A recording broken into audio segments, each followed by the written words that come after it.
بسم اللہ الرحمن الرحیم۔ السلام علیکم ناظرین، میں آپ کا میزبان محسن رضا حبیبی قادری آپ کا استقبال کرتا ہوں ہمارے چینل فیضان اولیاء پر۔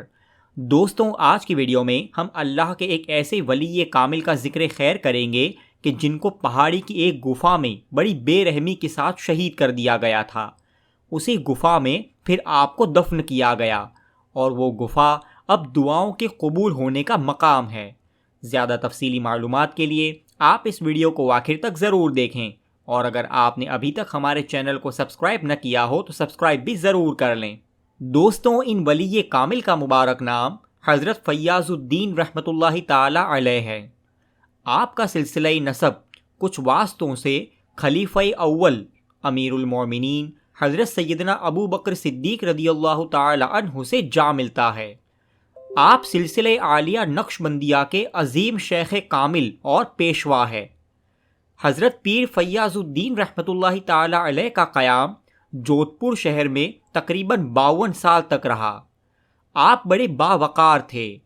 109 سال کی آپ کی عمر شریف ہوئی، اور آخری عمر میں آپ کی بھوہوں کے ساتھ ہاتھوں کے بال بھی سفید ہو گئے تھے، لیکن پھر بھی آپ کی وہی روبدار چال ڈھال، کڑکدار آواز اور بلند حوصلہ تھا۔ آپ ہمیشہ سر پر عمامہ باندھ کر رکھا کرتے تھے، سادہ لباس، کالا تہبند یا سفید شلوار استعمال فرماتے، اور اکثر پیروں میں جودھ پوری جوتیاں پہنا کرتے تھے۔ آپ کی قیام گاہ جودھ پور شہر سے قریب نمبا نمڑی علاقے میں تھی۔ آپ جب اپنی قیام گاہ سے جودھ پور شہر میں تشریف لے جاتے تو شیروانی بھی پہن لیا کرتے تھے۔ پان کھانے کے بڑے شوقین تھے، صاف صفائی کا بڑا خیال رکھتے تھے۔ آپ اپنے کپڑے خود دھویا کرتے تھے۔ وضو کرنے کے بعد جس کپڑے سے ہاتھ منہ پونچھتے اس کو اپنی جا نماز اور لباس سے دور رکھتے۔ فرماتے کہ وضو کرنے کے بعد جو بوندیں گرتی ہے ان سے گناہ جھڑتے ہیں، اور یہ کپڑا ان گناہوں کی بوندوں کو سمیٹتا ہے۔ آپ نے عربی اور فارسی کے علاوہ سنسکرت اور ہندی کی تعلیم بھی حاصل کی تھی۔ آپ بڑے عبادت گزار تھے۔ آپ عبادت کرنے کے لیے نمبا نمڑی کی ایک پہاڑی میں ایک گفا کے اندر تشریف لے جاتے، اور وہیں یاد الہی میں مشغول رہا کرتے تھے۔ آپ اپنے چاہنے والوں سے فرمایا کرتے تھے کہ ہماری یہ جگہ فیض کہف ہے، چونکہ قرآن پاک کے اندر سورہ کہف میں اصحاب کہف یعنی غار والے اصحاب کا ذکر آیا ہے۔ اسی مناسبت سے حضرت بھی اپنی عبادت گاہ کو فیض کہف کہا کرتے تھے۔ آپ ہر جمعہ کو نمبا نمڑی سے جودھ پور تشریف لے جاتے اور مسجد لوہاران میں جمعہ کی نماز ادا کیا کرتے تھے، اور نماز جمعہ کے بعد مسجد کے قریب آپ کے ایک عقیدت مند کے یہاں آرام فرماتے تھے۔ لوگ یہاں پر آتے اور آپ ان کے لیے دعا فرماتے تھے، اور ضرورت مندوں کو تعویذ لکھ کر دیا کرتے تھے۔ ایک مشہور واقعہ ہے کہ ایک شخص حضرت پیر فیاض الدین رحمۃ اللہ تعالی علیہ کے پاس آیا اور آپ سے عرض کیا کہ حضور، میں بے اولاد ہوں، آپ کے پاس آیا ہوں، آپ مجھ پر کرم فرمائیں۔ آپ نے کچھ دیر کے لیے آنکھیں بند کی اور اس کے بعد فرمایا کہ میاں، تمہارے مقدر میں تو اولاد ہی نہیں ہے۔ وہ شخص آپ سے بڑی عقیدت رکھتا تھا۔ اس نے آپ سے بار بار اصرار کیا۔ اس کے اصرار کرنے پر آپ نے اس کے لیے ایک تعویذ لکھا اور اسے دیا، اور فرمایا کہ تم مسلسل 7 روز رات میں جاگتے رہنا، اور دیکھنا کہ جب آسمان میں کوئی تارا ٹوٹے تو اس تعویذ کے اندر کی اس خالی جگہ میں عربی کا حرف صاد لکھ دینا۔ چونکہ اس کے مقدر میں کوئی اولاد نہیں تھی، اس لیے اسے ان 7 راتوں میں ایک بھی ٹوٹتا تارا نظر نہ آیا۔ وہ پھر آپ کی خدمت میں حاضر ہوا اور سارے حالات بتائے۔ آپ نے اس کو صبر کی تلقین کی، لیکن چونکہ وہ آپ کی شان اور عظمت کا دل سے معترف تھا، وہ پھر اصرار کرنے لگا کہ حضور، آپ دعا کریں گے تو ضرور مجھے اولاد مل جائے گی۔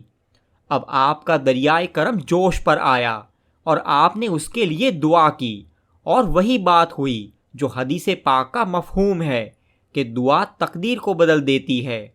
آپ کے دعا کی برکت اور بارگاہ رب میں آپ کی جو مقبولیت ہے وہ رنگ لائی اور اس شخص کے یہاں لڑکے کی ولادت ہوئی۔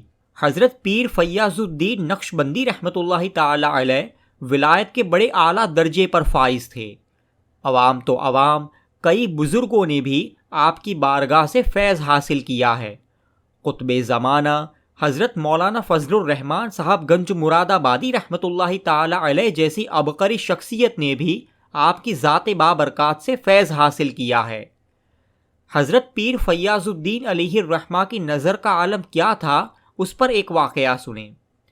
سید کرامت علی صاحب ریٹائرڈ تحصیلدار یہ واقعہ بیان کرتے ہیں کہ جب وہ سیٹلمنٹ کے محکمے میں امین کے عہدے پر فائز تھے، اور یہ بات 1951 کی ہے، ان کے سیٹلمنٹ آفیسر ساون سنگھ چوہان ادے پور سے ٹرانسفر ہو کر جودھ پور آئے، اور وہ یہاں موہن پورہ کے رہنے والے assistant settlement officer Ganpat Singh کے یہاں ٹھہرے۔ یہاں آ کر ان کو حضرت پیر فیاض الدین نقشبندی رحمۃ اللہ تعالی علیہ کے یہاں نمبا نمڑی جانے کی خواہش ہوئی۔ سید کرامت علی صاحب کو ساتھ لے کر وہ نمبا نمڑی میں حضرت کی خانقاہ پر پہنچے۔ جیسے ہی حضرت کے سامنے حاضر ہوئے، انہیں دیکھتے ہی حضرت نے فرمایا کہ ساون سنگھ بہت دیر سے آئے۔ ساون سنگھ حیرت میں پڑ گئے، کیونکہ نہ تو انہوں نے پہلے کبھی حضرت کو دیکھا تھا اور نہ کبھی ملاقات ہوئی تھی۔ حضرت نے ادے پور کے مجذوب بزرگ حضرت عبد الرؤف عرف مستان بابا رحمۃ اللہ تعالی علیہ کے حالات پوچھے، اور کچھ دیر کے بعد حضرت نے انہیں رخصت کیا۔ وہاں سے نکل کر ساون سنگھ نے ایک اور بات سید کرامت علی صاحب کو بتائی کہ جب میں ادے پور سے نکلا تھا تو حضرت مستان بابا نے بھی مجھے ان سے ملاقات کرنے کو کہا تھا، اور ابھی حضرت بھی انہی کے بارے میں مجھ سے پوچھ رہے تھے۔ ایسے عظیم اور با کمال ولی کامل کو کچھ حاسدین نے بڑی بے رحمی کے ساتھ شہید کر دیا تھا۔ 13 رمضان المبارک 1372 ہجری مطابق 6 اور 7 جون 1952 کی بیچ کی رات میں آپ عبادت الہی میں مشغول تھے۔ تقریباً 4-5 لوگ آپ کی عبادت گاہ پر آئے۔ حضرت کا ہی رومال لے کر حضرت کی گردن میں ڈالا اور گلا گھونٹ کر آپ کو شہید کر دیا۔ کسی نے آپ کو دبوچا، کسی نے پکڑ رکھا، کافی جد و جہد کی آپ نے، اور بالآخر آپ شہید ہو گئے۔ آپ کا جسم شریف آپ کی عبادت گاہ کے دروازے پر رکھا ہوا تھا۔ حضرت رات کی عبادت ہمیشہ تنہائی میں کیا کرتے تھے۔ رات میں کسی کو بھی آپ کے پاس رکنے کی اجازت نہ تھی۔ اسی لیے جب صبح لوگ آئے تو آپ کا جسم پاک دروازے پر دیکھا۔ تھوڑی دیر میں یہ خبر سارے شہر میں پھیل گئی۔ 15 رمضان المبارک مطابق 9 جون 1952 کو سینکڑوں لوگوں نے ظہر کی نماز سے پہلے آپ کی نماز جنازہ پڑھی، اور جس غار میں آپ عبادت کیا کرتے تھے وہیں پر آپ کو دفن کیا گیا۔ حضرت نے اپنی شہادت سے 3-4 مہینے پہلے ہی اشارتاً کچھ نشانیاں ظاہر کر دی تھی۔ آپ اپنے عقیدت مندوں سے فرمایا کرتے تھے کہ جلد ہی اللہ کا بلاوا آنے والا ہے، اللہ سے دعا کرے کہ مجھے شہادت کا درجہ ملے۔ حضرت نے یہ بھی فرما دیا تھا کہ اگر میری موت کسی حادثے میں ہو جائے تو پاس ہی میں کوڑی خانے کے کمپاؤنڈر کو پکڑ لینا، سب معلوم ہو جائے گا۔ حضرت کا مزار پاک جودھ پور شہر کے قریب نمبا نمڑی علاقے میں ہے۔ آپ کا مزار جس گفا میں ہے وہاں پر دعائیں قبول ہوتی ہے۔ حضرت نے برسوں تک اسی جگہ عبادت کی، اسی جگہ آپ کو شہادت کا اعلیٰ درجہ ملا، اور اسی جگہ آپ کا مزار پاک ہے۔ انہی نسبتوں کی وجہ سے یہ بڑی مبارک جگہ ہے۔ درگاہ شریف کا ایڈریس آپ کو نیچے ڈسکرپشن میں مل جائے گا۔ دوستوں، آپ کو ہمارا کام یا یہ ویڈیو پسند آتا ہے اور آپ ہمیں سپورٹ کرنا چاہتے ہیں تو نیچے دیے گئے تھینکس بٹن کے ذریعے ہمیں سپورٹ کر سکتے ہیں۔ آپ کو یہ ویڈیو کیسا لگا ہمیں کمنٹس کر کے ضرور بتائیں، اور اگر آپ نے ابھی تک ہمارے چینل کو سبسکرائب نہ کیا ہو تو سبسکرائب بھی ضرور کر لیں۔ السلام علیکم ورحمۃ اللہ وبرکاتہ۔